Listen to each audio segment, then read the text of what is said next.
Welcome back. The Democrats selecting a member of the so-called old guard to serve as its top lawmaker on the House Oversight Committee.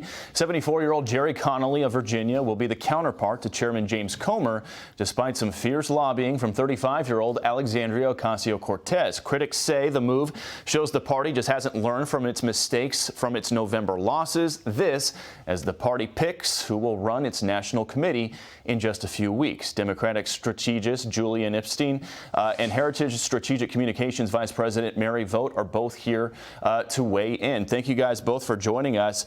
I want to start with this selection of Jerry Connolly. One of the critics of that choice was Jen Psaki on MSNBC. Here's what she had to say about that. This is one of the few committees in Congress that actually generates national attention or media coverage. While I have deep, deep respect for Speaker Pelosi, she's been on this show many times. She's fierce and nothing against Congressman Connolly at all. This felt like an obvious chance to apply some of the lessons we should have learned from the November election. Julian, is she right? No, I think she's wrong. And I used to be the staff director of that committee.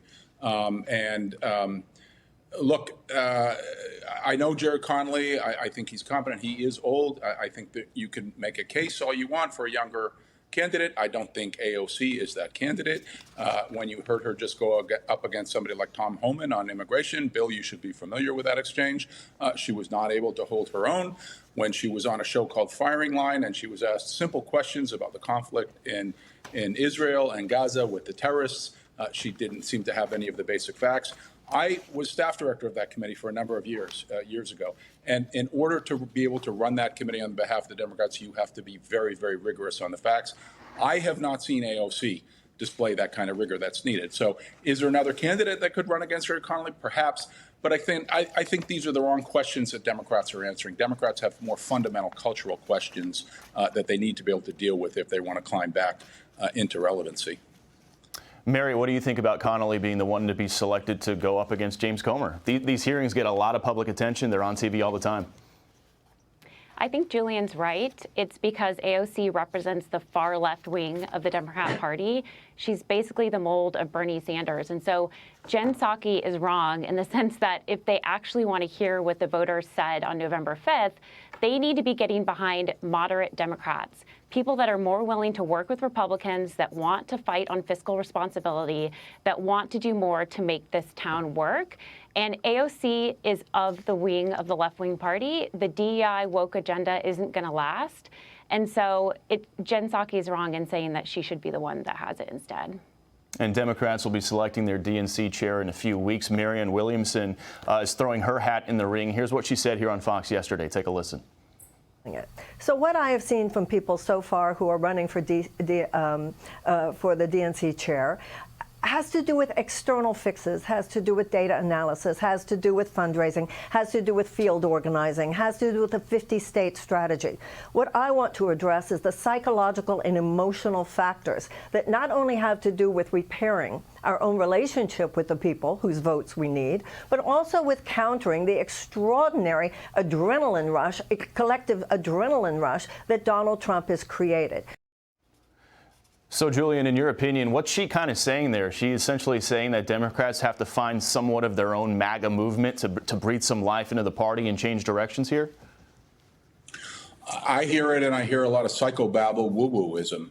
I don't think it's a correct diagnosis of the problem, and I think that even the discussion about the DNC chair is the wrong answer, is the wrong question. What Democrats have to do is they have to decouple themselves from the groups, the hard left groups that have driven them to unpopular positions on everything from the economy, immigration, critical race, critical gender. They have hijacked the party, and the party has taken positions that are deeply, deeply unpopular in the public. The second thing they have to do is they have to stop the demonization. It's all been ad hominem attacks for the last 9 years against Trump. It hasn't worked. It's been a failure. What the Democrats have to do now is they want to compete with the Republicans is they have to learn how to build. They have to learn how to build things like a secure border. They have to deal with working class issues, vocational education, automation, which is coming. You know, the Chinese are going to have 45 to 50% of manufacturing by 2030. What's the Democrats' answer on any of these things? These are fundamental issues that the Democrats have to address with the working class. That just all this talk, this psychobabble, is sort of skirting the main issue. Psychobabble, that's the word of the day. Mary, we got to run, but give you 20 seconds for a quick response to what Julian just said. If the Democrats are smart, they would honestly work on building up the Blue Dog Democrat caucus. It's about 10 Democrats in the House that are focused on fiscal responsibility in a town that's soon going to be run by Republicans. It'll give them leverage to be able to negotiate on fiscal conservative policies, which the American people want. Mary Vought, Julian Epstein, thank you both for joining us today. Hope you guys had a great Christmas, and we will catch you guys in the new year. Talk soon.